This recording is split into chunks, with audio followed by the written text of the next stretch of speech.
Welcome back, you all, for CHD 206, Chapter 13, Guiding Children's Health. Children attending early childhood programs experience more illnesses in the first 2 years of life than those cared for solely at home. A child's health is a key concern when planning, preparing, and maintaining a classroom environment. A healthful environment for young children starts with sound health policies. To avoid the transmission of disease, stress personal hygiene and safe food handling practices. Plan for emergencies such as the control of head lice, and also plan for sudden illnesses. In addition, obtain the knowledge and skill to provide first aid treatment.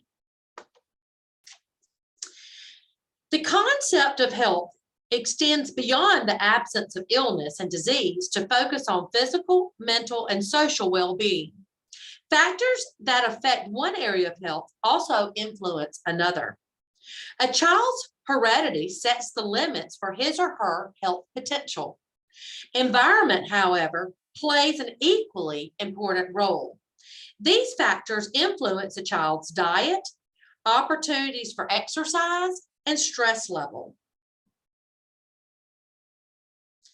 It is the teacher's responsibility to protect, maintain, and improve children's health. Therefore, you must develop center health policies, review the children's health records, recognize ill children when making your daily health observations, isolate a sick child or ill child from the group, contact parents when there is a health issue, plan a safe environment, provide first aid treatment, take part in health-related in-service trainings, and also include health into your curriculum. A policy is a course of action that controls future decisions. It is important for your center to have health policies. These policies will help you make consistent decisions regarding the health of children while they are in your care. In most states, the health of children and child care is regulated by state licensing rules and regulations. All children enrolled in your program should have a pre-admission examination, medical examination. This exam will help those of you in the child care center or in the school learn whether or not the child is free of communicable diseases, if their immunizations are up to date, if they have any allergies, or if they have any type of special health issue that needs attention. To provide the best environment for children, staff must also be in excellent health. And a record of these examinations should be maintained in the employee's file. To protect all children, each child attending the center must have the proper immunizations. The only exception to this policy is when a child is exempted by state laws for either religious or medical reasons. Now let's talk just a second about administering medication. Mildly ill children may need to be provided medications. So I can't stress to you enough the importance of making sure that you have a policy regarding how medication gets to school, where it's kept once it gets there, and how you check and double check that you are administering the correct medication to the correct child along with the correct dosage. So medicines must be transported to school by an adult. The child can't bring the medicine in their book bag with a note from their mom, okay? So the parent, the adult, must bring the medicine actually into the center and fill out all the proper paperwork for it. It must be in a bag labeled with the child's name and also in the container in which it came from the pharmacy. So I couldn't say, oh, well, Anna had some cough syrup and now Sarah's gotten a cough, so I'm just going to pour a little Anna's into a bottle and send it to school and ask Sarah's teacher to give it to her. Will not work. That bottle must have Sarah's name on it with the dosage for Sarah, straight from the pharmacy. Now, anytime you receive the medication and after you've made sure that it's, you have all the proper paperwork filled out, especially within a state licensed facility, there will be some paperwork that goes along with it. You need to use extreme caution when you're administering the medication. So a good rule of thumb is to check 3 times and then check again. So once you get the medicine out, you look, you make sure it says Tracy Murph, and that is Tracy Murph standing in front of you. And then double check it again, making sure you're giving the right medication to the right child. Then if it says I get 3 milliliters, then you're going to pour 3 milliliters. You're going to check the bottle again. Make sure it says 3 milliliters and then check where you measured. And then before you actually give it to the child, check it again. Because there could be nothing worse than you overdosing a child by giving them too much or by giving them someone else's medication. So this is a practice where you need, like I said, you need to check 3 times and then check again. You want to just make sure that you dot all of your I's and cross all of your T's when you are administering medication to children. One health policy that is needed to help prevent the spread of illness is related to napping. Children should not share cots or beds. Okay, so they got to have their own cot with washable sheets that are taken out every day, clean sheets provided on that weekly basis. And then, of course, if the child was sick, then you may need to be changing the sheets more often than that. Now, let's talk about a daily health inspection. To protect children's health, conduct an informal health inspection each day. This inspection is best conducted as soon as the child arrives at school. You're going to basically give the child a once over from head to toe. Okay, you're going to be looking for rashes, sores, swelling or bruising, changes in the appearance of their eyes, maybe see if their nose is running. Is their skin flushed? Is their skin real red? If they're coughing, they're sneezing, if they have a sweaty appearance. And not only do we want to do that immediately when they come in so that we can catch anything possibly before it's gone into the center and spread to other children, okay? But we also want to do it periodically throughout the day, just paying attention to all of those things. Now, preschool children are prone to communicable diseases. Now, what is a communicable disease? It is chickenpox, conjunctivitis, which we call pink eye, influenza or the flu, measles. Those are just some communicable diseases, and we're going to talk about more of those in a little bit. So you need to know, and that goes along with your assignment for this chapter. You need to know what these communicable diseases are and what their symptoms are, because you need to be aware of them. You need to be looking for them, okay, and so that you can observe them. And of course, if anybody comes to school and they're showing any signs of a communicable disease, then you're going to isolate that child, like in the isolation area of your center or school, until the parents are notified and they're able to come and pick them up, just to prevent the spread. Now, in your book, you will see a great list of communicable diseases that tells you kind of like what the incubation period is, what the signs and symptoms are, all of those things. So that's a really good chart for you to look at. Make sure that you take advantage of that chart in the book. Personal hygiene is an important component of a healthful environment. When cleanliness is stressed, fewer children and fewer staff members are going to become sick. Early childhood centers need sanitary practices to keep the environment clean. Studies show that children in group settings have more upper respiratory infections. Germs are absolutely everywhere.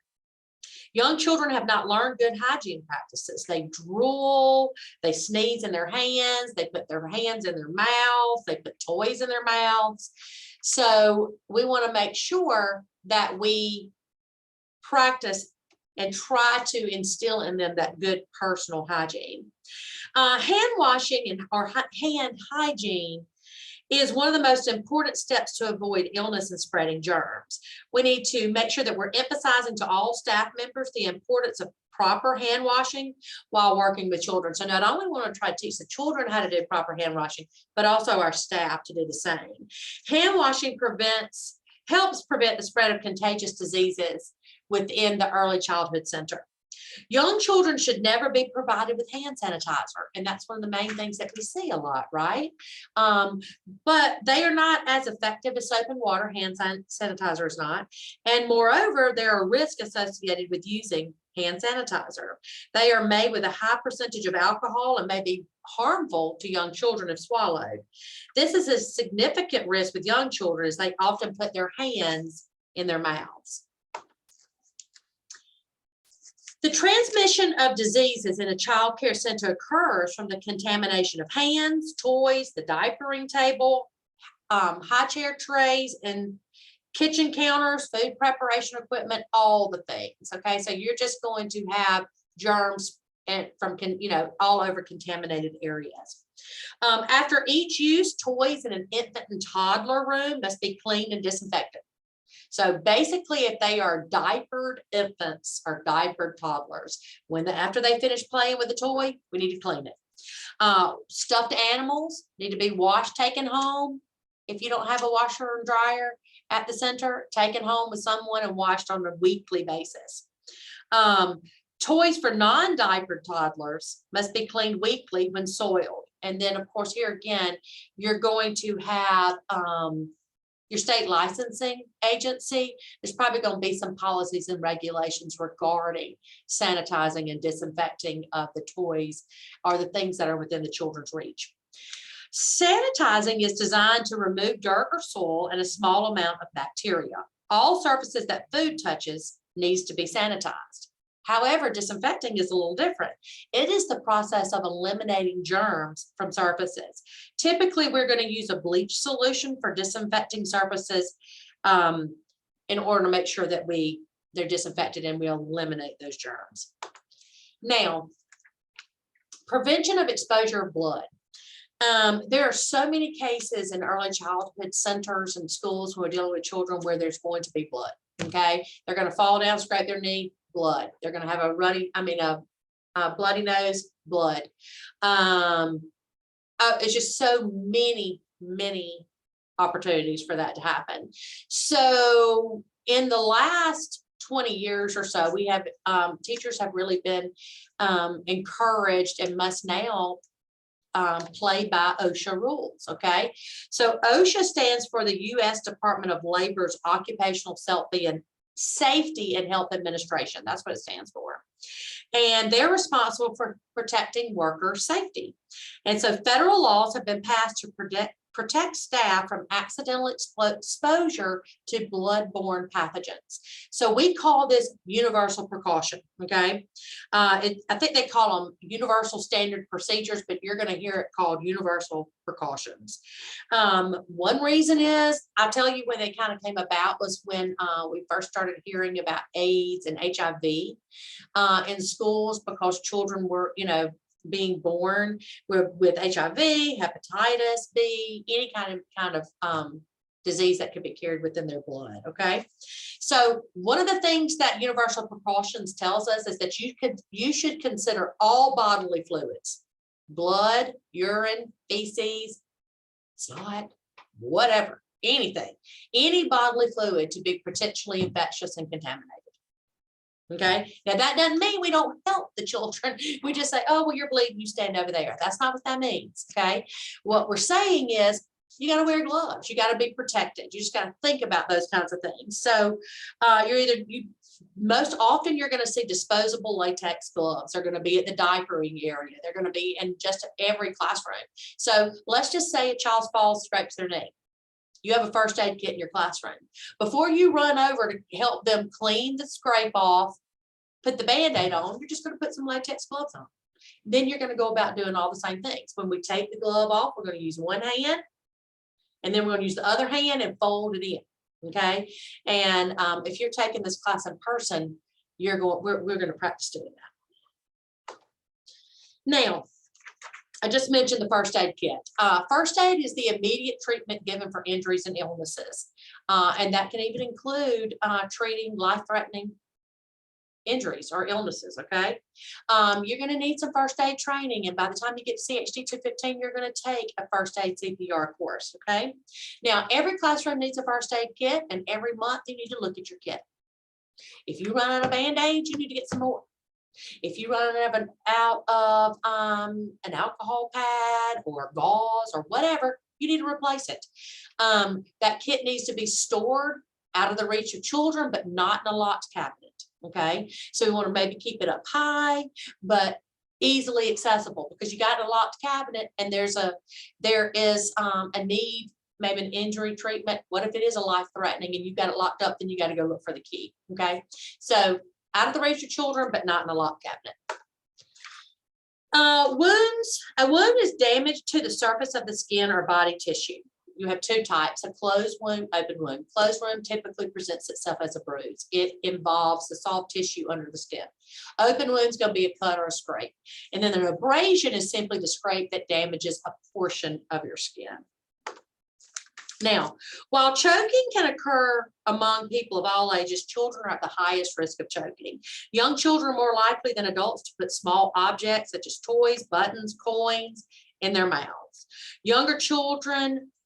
Children younger than 4 years are more likely to choke on hard, round foods. They are less likely to chew food well or sit still while eating.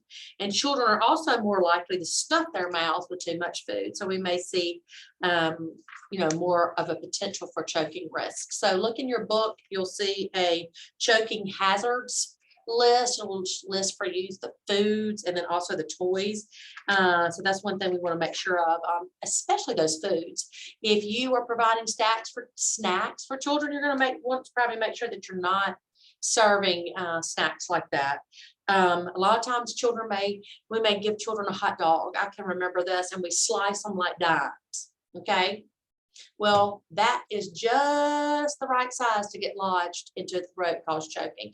But if you were to take that dime and then cut it in fourths, then you're okay.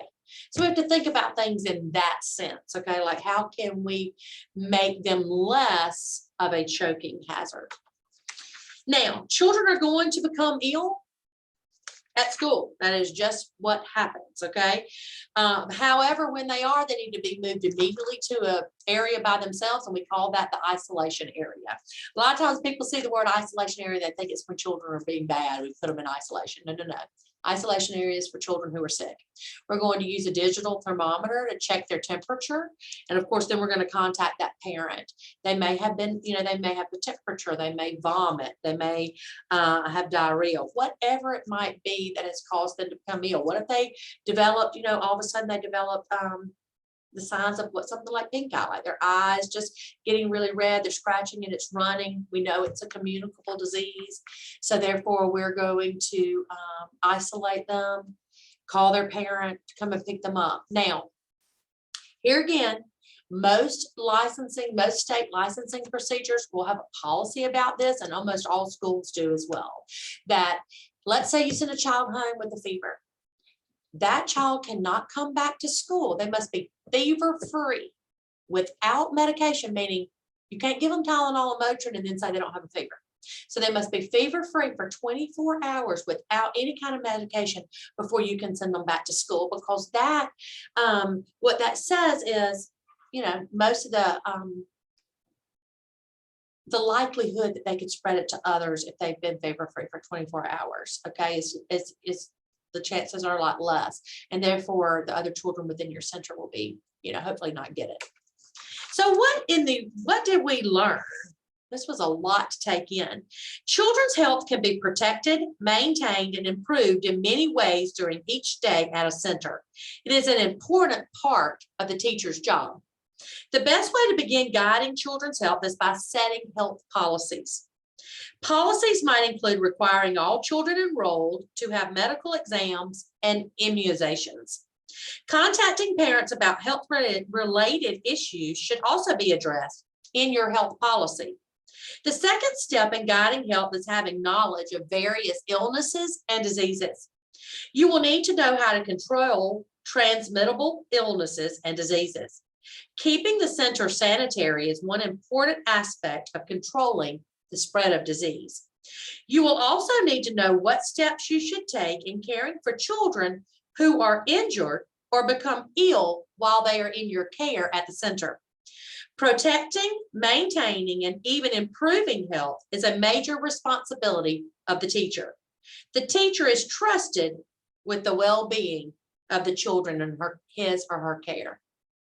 Well, thank you so much for joining me for chapter 13, and I will see you all next week.